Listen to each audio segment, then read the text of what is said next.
It's a real pleasure and privilege to introduce Dr. Stacy, who is a professor of neurology. He is the chief of the movement disorders section and the vice dean for clinical research at Duke University.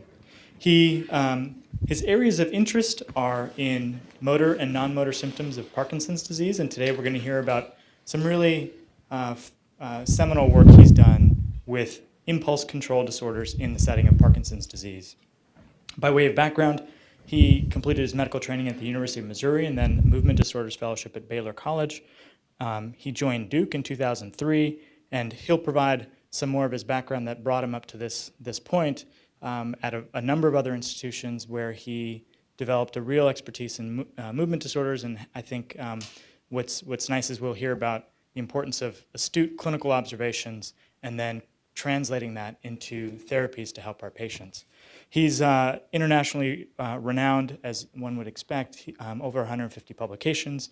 He has a book volume named The Handbook of Dystonia and serves on multiple editorial boards, including that of the Journal of Clinical Investigation. Please join me in welcoming Dr. Stacy. Thank you. So you can all come forward if you want to. There seems to be room. It's very nice to be here. I don't get a chance to talk about my work in the clinical research world very often. I do talk frequently about my work in trying to make clinical research better for you. And that is probably my main passion now, but it's been nice to go back and think about some of the things that I do in my work. So I trained as a clinician, believed in seeing a lot of patients, and I also believed that it was important to do clinical research to take that to the bedside, and then take the bedside to inform your clinical research. And sometimes in this era of translational research, we don't remember that first loop of we get our ideas, we identify problems when we talk to our patients, and we need to bring that into translation. So my training is like everyone who went through medical school and residency training. I first saw the benefit of Parkinson's disease medication when I was a resident. I was a resident in neurology, and people couldn't believe I would go into neurology. And at that time, we really were going to be epileptologists, EMGers, or not even movement disorders. This was not really a specialty when I first started. And when I walked into a hospital as a second-year resident, first-year neurology resident, there was a patient whose family had brought him in. They could no longer care for him. And I thought he had Parkinson's disease. He had this tremor. He couldn't move at all. So I would go back to the nurse's station. I'd say, yeah, I think that's Parkinson's disease. And I'd go back to the nurse and say, yeah. And I read about this drug, levodopa. So I called my attending and said, can I put a feeding tube in this patient and give him levodopa? I think he has Parkinson's disease. And the next day, he was able to sit up and talk to me. Well, his family thought I was a genius. I didn't try to dissuade them from that, but I sure didn't tell them that I was out reading about this at every step and trying to care for this patient. But I thought, boy, this would be something that I'd like to do, and that's what I started. The next phase in my career was at the University of Missouri. Many of you have read about the University of Missouri in the last 4 months. When I was there, I think it was the same. And I'll tell you that I didn't notice. And the reason I didn't notice is because I'm a white man. And all these anecdotal notes of people having mistreatment and not getting the advantages I had went right over my head. So imagine what happened to me when I went to Barrow Neurological Institute and I had a chance to meet Muhammad Ali, and I said, can we name our center after you? Then I became somebody who thought, all right, everything I do represents Muhammad Ali. And it taught me a lot of things.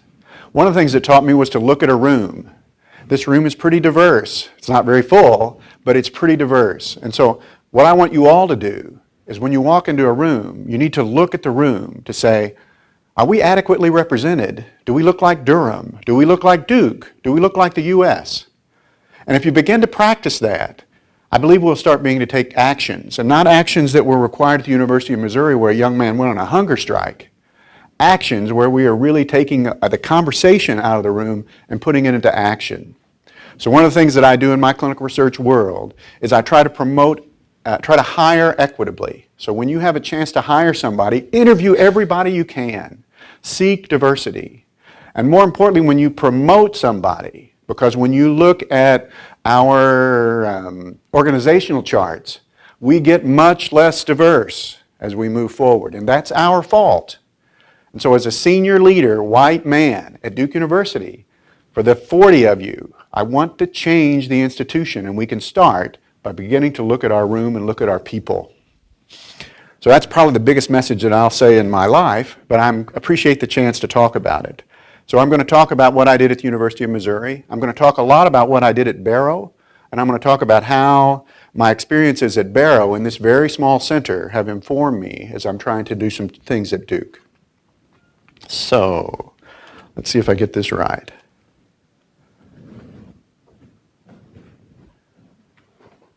Oh, here you go.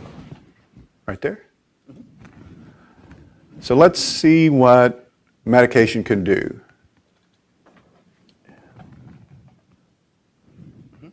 Right there? Yes. Here? So here's a man with Parkinson's disease. You can see that he has a resting tremor in his right hand. Parkinson's disease is often asymmetric, so that's helpful for a conclusion. He has a stooped posture, very slow moving, so we call that bradykinesia. And he even has freezing, so his feet get stuck to the floor. So that's a 30-second segment, probably seemed longer. Here he is 15 minutes later. So I'm the expert here, and you may not have ever seen Parkinson's disease, but he's better in this picture.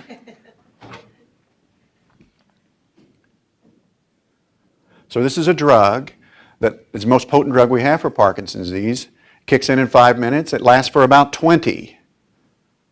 But boy, does he look great when he's 20. And would you be surprised if he became addicted to it? So one of the things that we think in terms of the realities of our world is why it took so long for us to recognize that addictions can occur in Parkinson's disease. Because that's certainly where he lives. So just for completeness, Parkinson's disease is a disorder that involves the substantia nigra. Substantia nigra is an area of the brain that has connections in the basal ganglia, and it makes the neurotransmitter dopamine. We can't make the diagnosis of Parkinson's disease until we reach the point of autopsy. Many patients are not willing to volunteer for that, so we have to be patient, but we look for a Lewy body on autopsy. And if we look at this cell, so this is a cartoon, and that's the dopaminergic neuron. So here's the substantia nigra, and it connects in the striatum. And in these synaptic vesicles, there is dopamine. Impulse comes down these cells, releases dopamine, and they bind to receptors. So when I first started in Parkinson's disease, we had levodopa, we had amantadine, and we had artane. That was it. Pretty simple job. I only had to know 3 drugs. And my career has been filled with a lot more failures than successes, but here are the drugs that I've been a part of in the development of drugs to treat Parkinson's disease. So levodopa is still the mainstay of our therapy. It came about in the 1950s as an animal model. In the 1970s, we started using levodopa alone, but it causes a lot of nausea. Levodopa stimulates the area postrema, which is the vomit center of the brain. And so until we figured out how to prevent that levodopa from being broken down to dopamine in the periphery, we were limited by our ability to improve patients. Carbidopa was added. Carbidopa was added in, that's a U.S. formulation. Benserazide was the dopa decarboxylase inhibitor that they developed in the UK. But when you added those, you could go from 5 grams a day of levodopa, like they were given in that movie Awakenings, to 150 milligrams a day or 300 milligrams a day. So here's Arvid Carlson's rabbit before and after. Seems simple to get a Nobel Prize for that, but that's what he did. He probably did more than just take those 2 pictures. But this was when the start of levodopa era began. And so I went to my first job saying, all right, I'm going to give people levodopa. I'm going to make them better. And here we go again. And I'll show you my learning curve is really not that good.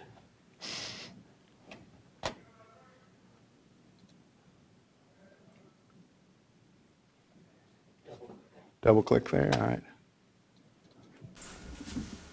How old are you?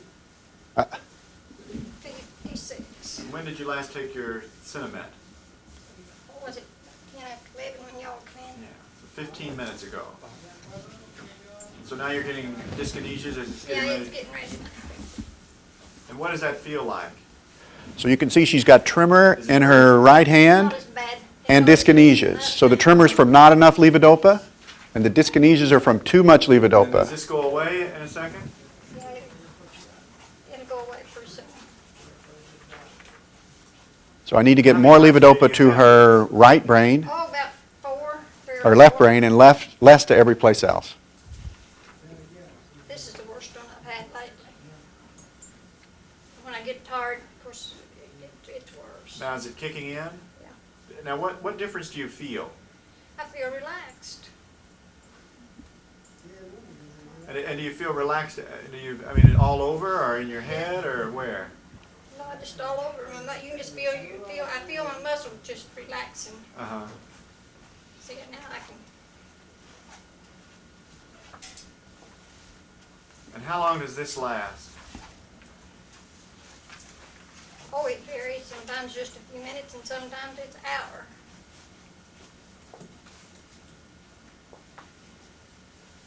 Sometimes they're not always this bad. Uh-huh. So I cut it at that point, but I asked her how many times a day does this occur? 4 to 6 times a day. So the first patient I saw got addicted to apomorphine. She tries not to take it because it's so embarrassing for her. So she would choose to be Parkinsonian rather than take this medicine. I am just useless here. Second P. Right there? All right.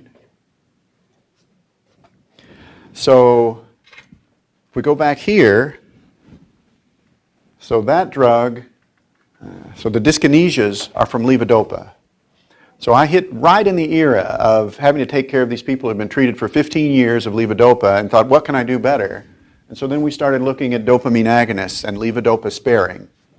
So as a prediction, so if I start using more dopamine agonists and less levodopa, I'm going to have less levodopa side effects, but I'm going to have more dopamine agonist related side effects. But I didn't know that at the time. And here's what we decided about dyskinesias. We have a window of therapeusis that begins to close. So beginning, you can give a patient a slug of levodopa, and it lasts 2 or 3 days. But the patient I just showed you, her levodopa lasts about an hour and a half. And about an hour in, she starts getting these dyskinesias. It lasts for about 40 minutes, and then it starts to go away, and then she has to take her medicine again. So she's on a roller coaster because of the 3.5-hour window of levodopa. So spent a few years there, and then I went to Barrow Neurological Institute, and I had a chance to meet the Alis. At our dedication, the first thing, the thing I asked her was, what do you want me to do with your center? And Mrs. Ali said, I want you to find the cure for Parkinson's disease, but Muhammad wants you to take care of everybody regardless of ability to pay. So I had 2 things. We called a lot of things Ali. We started the Ali Care Project. It was a Catholic hospital. They didn't want to pay for Ali Care. And I went to the hospital CEO in a meeting and said, well, wait a minute, we're a Catholic hospital. This is how we were formed. What do you mean we're not going to take care of people who can't afford to pay? There was a nun there. At that time, I didn't know that you didn't have to dress up as a nun. So she stood up in normal clothes and she said, this is what we're going to do. And so a nun carried the way for me to be able to have Ali Care. And over the next 6 years, I was able to give we think about $60,000 a year in medication and care. And it's a nice thing for a young physician to be able to say, don't worry about a thing. Mr. Ali has paid your bill. So I got that experience. I wish we could make that work in the country, but that's a bigger problem than I can solve. The other thing I started was the Ali Project. I was not going to find the cure for Parkinson's disease at Barrow Neurological Institute. But I could contribute to potentially the cause. And we thought at that time there was a genetic risk for Parkinson's disease, and then there was an environmental hit. And so I thought, okay, everybody lives all kinds of places, and I had some friends. My mother still lives where I went to high school, and I had some friends, and she had some friends that had Parkinson's disease, through the years of that high school class. So, I wouldn't know anybody who had Parkinson's disease now that I'm over 40 years out. But maybe they're clusters. So what we decided was we would start a clinical program in which we would have this careful assessment by a clinician. We would put that on the internet, and we would develop this web-based tool. So I would take my thinking about how I did rating scales. You could do rating scales on the web-based tool, and at the end it would be business rule to write a note. So if you put a 2 on a rating scale, it would say moderate tremor. And we were trying to say that if we could do that, we could talk other Parkinson's physicians into using this tool. We could gather a huge amount of data, all digitally entered, and then we could begin mapping environmental information on these data sets, much like Dr. Califf has done with diabetes here. But what we were going to do in Arizona and in California was look at their annual purchases of pesticides. We were going to look at mining communities. In California, we were going to look at chocolate purchases by county, and we were going to map that over that. And so here's kind of what we thought about. So we would have a clinical management tool where a trained Parkinson's physician would enter data about this patient. The patient would sign consent to say, yes, you can share my data, and you can contact me by email. So that's the first box. So this is how we collected data with a physician. We then sent an email to patients saying, can we ask you questions? Can we survey you? And so we would survey them. Where did you live the first 5 years of your life? Where did you live the second 5 years of life? Where did you live the third 5 years of life? Do you ever have a head injury? All these things that we don't have time to ask. But patients would answer these things quite easily. And in fact, we found that we could figure out who was getting more addicted to medications by how fast they answered. So it's called telescoping. And in drug addiction, you have telescoping. So originally you can go, I don't know, a month before you try drugs, try heroin. But as you try heroin more and more and more and more, that window of time, the telescope, and you need it every day. You need it every hour. And so we were able to track how fast people were answering questions and see how fast that, see if they really, were sitting and waiting and pouncing. And some were. We then would take all of this pesticide mining data and we would bring that back. And then if you contacted us, so if you were a geneticist in Iowa and said, I'd like to look at your information, we would be able to connect you with that with de-identified data. Kind of ahead of time, huh? And then we wanted to have an education program that would inform. So we started that. Here's what a typical rating scale would look like, and they cut off the top, but it goes summary, history of present illness, past medical history, general exam, UPDRS, medications, orders, decisions, review, and edit note. And at the end, you printed the note, handed it to the patient.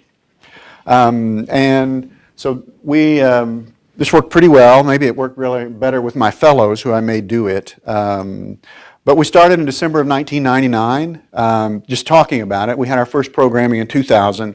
By 2001, we had 1,000 subjects. In October of 2002, we had 5 centers. And in April 2003, which was when I decided I'm coming to Duke, we were up to 3,500 patients and we had almost 8,000 office visits. Now, I will tell you, I hope to bring this to Duke in 2003, but when I arrived at Duke with a new little computer program, I don't know, not many of you were probably here in 2003, there were a lot of competing little computer programs, so I'd let that go, which sometimes I regret, but now I'm trying to start this on a bigger level for biobanking. But here's some of the things that we did with it. One of them was we wanted to validate this wearing off. So you remember when that curve falls down, we wanted to see if we could predict that more quickly so we could medicate and keep people from wearing off, because we found that the frequency of dosing caused the dyskinesias to get worse. And so that trough caused the dyskinesias to get worse. And we thought maybe we were changing receptor configuration or something fancy like that. So we came up with a questionnaire of about 32 different symptoms of wearing off. I contacted 300 subjects using the OLLI project. You can't do that now. HIP has changed a little bit where you just can't reach out and connect them. But then we scheduled them all to come in, and in 3 months we completed 300 visits. We had to eliminate 11 because they didn't meet our entry criteria, so we missed it a little bit. But within 3 months we had all of our data for this idea that started 2 months earlier. And I bet I've published 10 papers on this questionnaire and different versions of this questionnaire. So the OLLI project worked to improve enrollment. And one of the things we found was that we used to believe that dopamine agonists could not cause wearing off. We found that it did. The people with dopamine agonists caused wearing off, did have wearing off. But in reality, what we would see is there's a little time where you peak. You don't get dyskinesias, you get behavioral changes. And so because I had an experience at the University of Missouri where patients were frankly over-medicated with levodopa, and I spent 4 years, 5 years trying to lower their doses of levodopa, when I had the ability to have a dopamine agonist come around and I test those drugs and get those proven, and I got to know those and lecture on those, I started using higher doses of dopamine agonists. And guess what happened?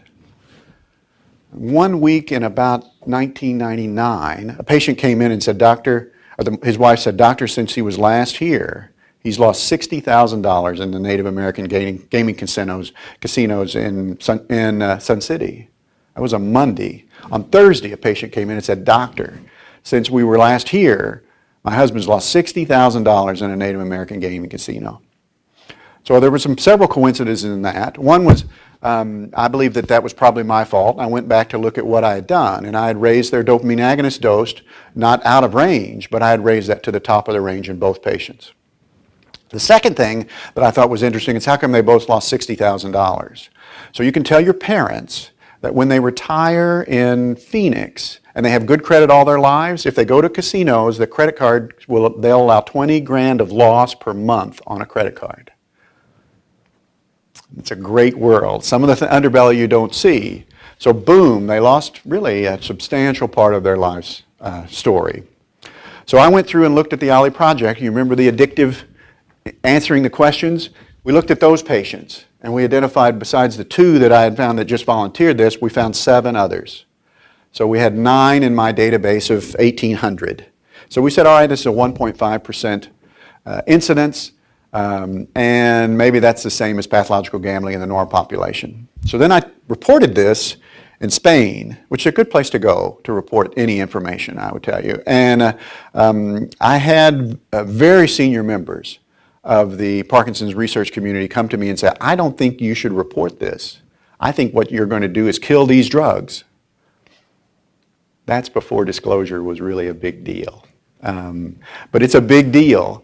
And because I reported this, and I made sure that it was true before I reported it. I waited 2 years, but I have a friend who's a neurologist in Vegas, and he said, "Mark, I believe you. I have a patient who's lived in Vegas all her life, never had any gambling problems. I put her on Mirapex, pramipexole, and bang, it started. And I stopped Mirapex, and it went away." So the last line of this is, we also had a patient who committed suicide after, who was a gambler, and she committed suicide. It was about 6 months after we had given her deep brain stimulation. So she was about to get married. She had a gambling problem. She recovered from that. We got her counseling. We got all kinds of support around her. Her husband, young, she got Parkinson's when she was 18. She was 33 at the time. So her husband was out on the road for part of his job. He came home. What had happened is she relapsed when she was relapsed about gambling, and her note said she couldn't talk to him about it again. So he opened the garage door and the car was on. First time we'd ever had a suicide that I ever knew of in Parkinson's. So I contacted everybody that I knew across the world, and we identified 9 patients with Parkinson's who had committed suicide, and all of them had had DBS. So then I moved to Duke. And I have 3 passions here. One is I still want to better understand Parkinson's disease. The other is I'd like to develop clinical research pathways to remove the barriers that I experienced when I was in institutions that were not as mature as Duke and not as good at this at Duke. And finally, I want to promote equality every day, every meeting, every time I have a chance. And I'd like you to join me in that. And here's a picture of Muhammad Ali with Ruth and Billy Graham. So if an African-American Muslim could come to Billy Graham's home in this is probably 1970s, looking at how mobile they are, and both had Parkinson's disease, by the way, and neither one of them appears affected. Why cannot we do that again in 2015? So I did report this. 2 years later, or 3 years later, 3 years after that, this came out in the paper. And there was a pathologist who worked in San Antonio, or in Austin, and he read about this, and he had made a huge amount of money, but he sued GSK for the $14 million he lost in the gambling casino, and correlated it with when the dose reached a certain level, and it went away when the pramipexole was taken off. So this put new energy into my little clinical observation. And so I went to the NIH and said I'd like to have an impulse control disorders meeting, begin to discuss this syndrome, and they agreed. And if you ever seek meeting funding from the NIH, just know it's going to be $5,000 to $10,000, and then you have to find money every place else. But it does give you a lot of credibility. And at that meeting, we identified what this syndrome should look like. So we call it impulse control syndrome, and it's a maladaptive behavior in the context of progressing Parkinson's disease. And you can have purposeless behaviors, you can have destructive behaviors, and you can have an addiction to dopamine replacement. So the behavioral phenomenology for these purposeless behaviors was a Swedish term called blockhead, or punding.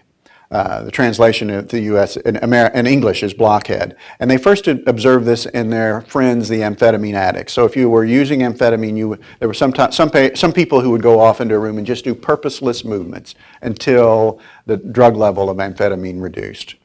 So we called this blockhead, and we described journaling and blogging. And if you ever look at a Parkinson's disease blogger, you will see that they are enthusiastic. Patients with Parkinson's disease, if you put them in a nursing home, you have to be careful with giving them a radio. I have patients who say he takes his radio apart all night long and then he can't get it back together. And so we have to buy him a new radio, and he does the same thing. We reported a patient who was, so it wasn't my patient, it was one of my partner's patients, and his wife called. She was in a research protocol right after pathological gambling and all these behaviors started to become known. And his wife called. My friend was out of town, and they said he's coming in. We think he has pathological gambling and some other things, but he's coming in with his daughter. Please don't talk about the cross-dressing. I said, okay. I don't care to talk about cross-dressing at all. I'm just a Bible Belt kind of guy. And so he came in, and his wife had left him because she discovered that he had gambled away all $200,000 of their savings. And he admitted that he was a cross-dresser all his life. His wife managed it. And she would dress up he would dress up in her clothes. No conversations, normal life otherwise. And then he was getting kicked out of his apartment because he was mowing the lawn all day.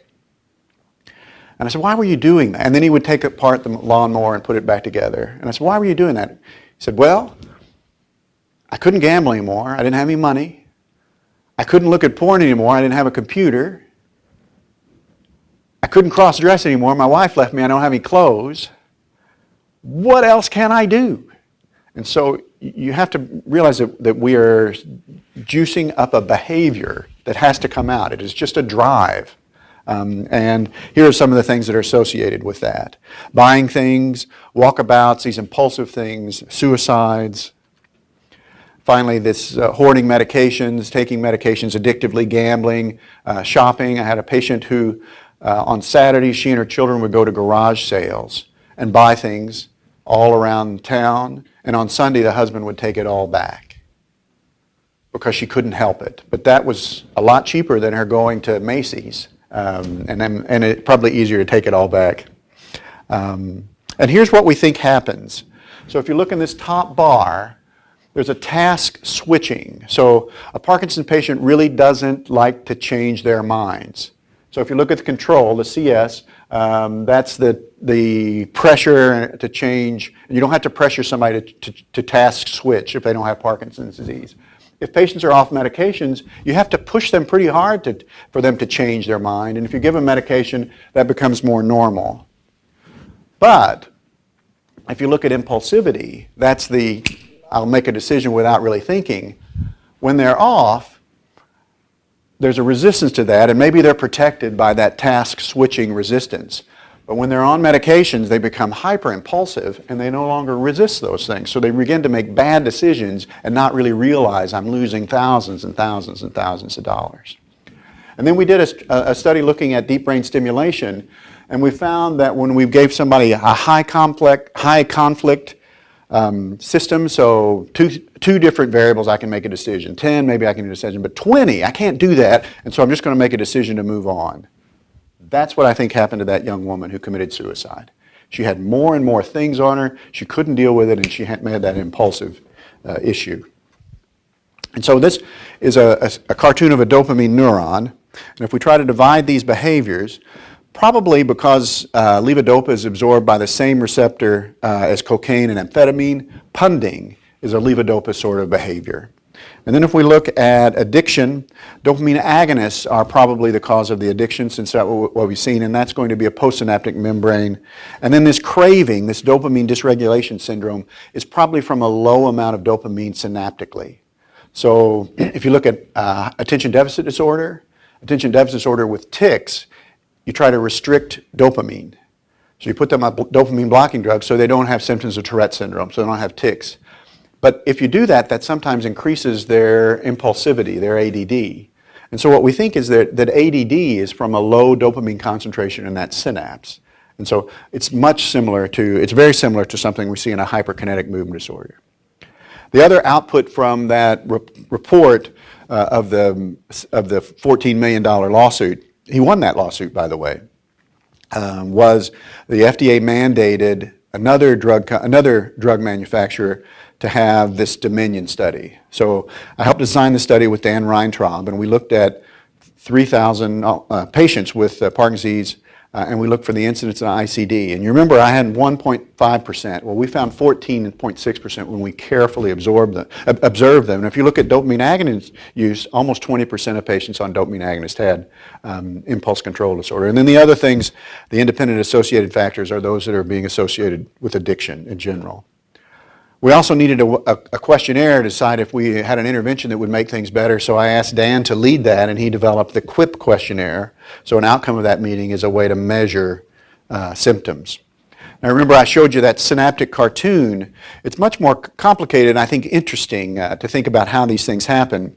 So you may remember there are two dopamine receptor families. There was only two dopamine receptors when I was growing up, actually. But now we have a D2 family of D2, D3, D4, and a D1 family of D1 and D5. So everybody familiar with the drug clozapine? Clozapine is a wonderful antipsychotic medication. It's not a traditional antipsychotic because other antipsychotics hit D1 and D2. Clozapine hits D4. So with that, you're going to only stimulate the cortex where hallucinations live, and you're not going to bother D1 and D2. And what we've learned in Parkinson's disease is that the progression of Parkinson's disease leads to receptor dropout, but it's probably greater in D2 because it's an indirect pathway, and the indirect pathway has a glutamate loop back to it, and glutamate in high concentrations is toxic. So if you lose the inhibition of dopamine, and then you're going to have more glutamate stimulation, you're going to have a faster dropout of D2. So we've learned that dyskinesias are from a high D1 stimulation versus a lower D2 stimulation. Make sense? So we have that differential stimulation. That's why you can't control your movements and you're moving too much. What we've learned with the dopamine agonists, the drugs that I was using to cause pathological gambling, is that they are much more D3 selective than D2. So dyskinesia is a D1, D2, and pathological gambling is D2, D3. And as I increase those D3 doses, I increase the differential between D3 and D2 stimulation. And D3 lives in the nucleus accumbens, the place where we summate our drives and try to control them. So Parkinson's disease alters the summation of goal-directed behavior, that mathematical interplay between the indirect and direct pathways, and then we derange it by adding levodopa therapy. And levodopa alone, or adding dopaminergic therapy, levodopa alone causes a D1, D2 mismatch and leads to dyskinesias. And the dopamine agonist is a D3, D2 mismatch leading to these behaviors. So one of the most interesting things that happened out of our first meeting on impulse control disorder is I talked to my friend John Stossel, who was involved in this trial, as was I. And we found that we learned that there was an open label trial using glial-derived neurotrophic factor. And the way you did that was you drilled a hole in the head, you put a catheter into the putamen, you run a catheter all the way down to a pump about the size of 2 hockey pucks that we put in your abdomen, both sides. So that's a lot of work. You really had to believe you were going to get better. And in fact, patients in this open label trial got remarkably better, hugely better. So we decided to do a double-blind placebo-controlled trial. Nothing. And the patients were devastated when we said this didn't work. So there was a huge lawsuit about this, about how Amgen could withdraw therapy that was working so well, when Amgen said, wait a minute, we've proven it doesn't work. So John and I talked about that a little bit, and he remembered a study he did looking at apomorphine. So the man in the first 2 video segments was getting apomorphine. He was getting addicted to apomorphine because he knew it was going to make a huge difference to him.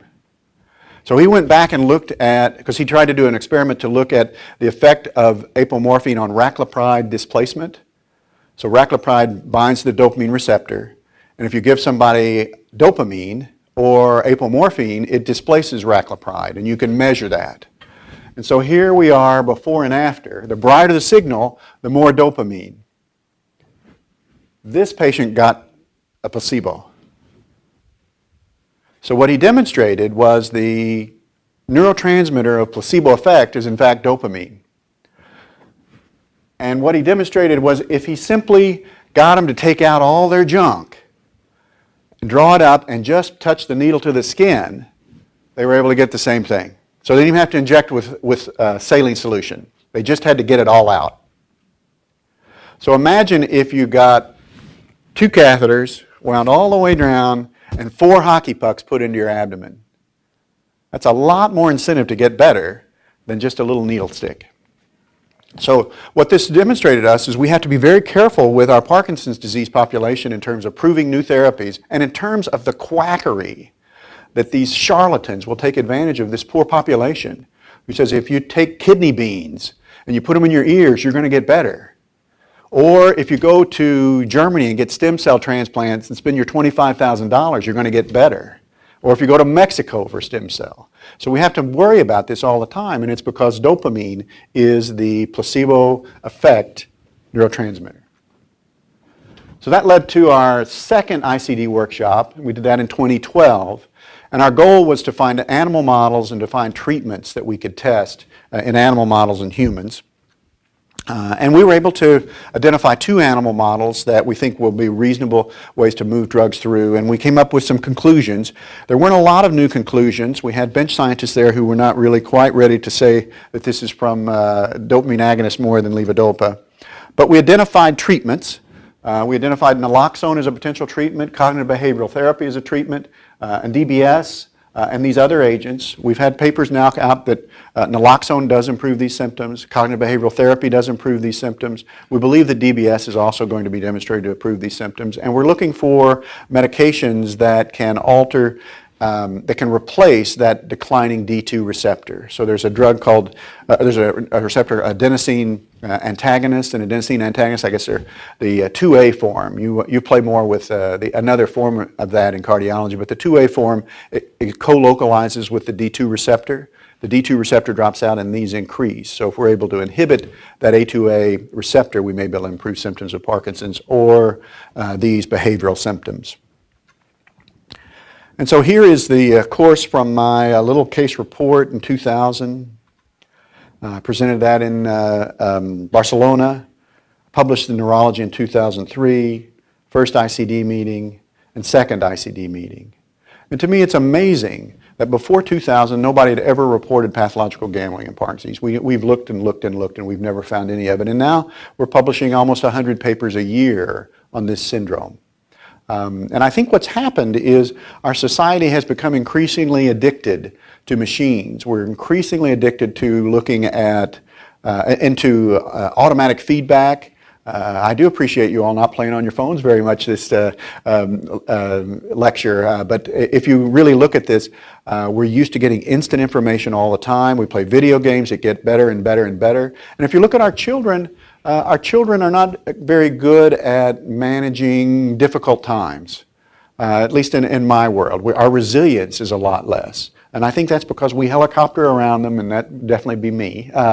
And we shield them from these sort of things. So they get automatic feedback all the time, and they don't get any sense of, oh, I messed up that history test. I have to take my consequences. Oh, I messed up these sort of things. And so our society is changing, and we're looking for more and more positive feedback. And we don't deal with negative consequences very well. I think that's a societal concern that's much larger than that. But I've preached enough today. So here's kind of my career, being what it is. So in 15 years, I first made this observation of impulse control disorder or pathological gambling. We now know that it's a D2, D3 mismatch, that D3 selective dopamine agonists are a high risk factor. It's linked to poor reward modulation. We now know that suicide is associated with DBS. We don't have suicides anymore. We know this is coming. We're able to plan for it. We're able to reduce dopamine agonists so they're not at risk for these behaviors, and we make sure they're not alone. We know it involves 15% of the population. We have something to measure any treatment intervention, and we know that placebo effect is so strong in Parkinson's disease that we cannot do a neurosurgical trial without a sham neurosurgery. And finally, we developed some animal models, and we have a throughput machine to look at candidate interventions and therapeutic targets. And with that, I'll tell you that this was a manuscript or a picture that I took of Muhammad outside of an airport in Berrien Springs, Michigan. And I tried to get him put this T-shirt on. We flew there from North Carolina. I tried for 3 hours to get him to put that T-shirt. And he said, I'm not putting that shirt on. And finally I said, come on, Muhammad, you put up your dukes all your life. So he finally put it on. And the Muslim in him tried to get after the Baptist in me, and he said, this is my come to Jesus pose. But Muhammad taught me to give the best you can to everyone. Also taught me to include everyone. And he always said peace is the only and always the answer. So if we would remember that, I think we would make our world better locally and on a bigger whole. So I finished right on time, so I'm happy to answer any questions or happy to let you get back to your work. Thank you.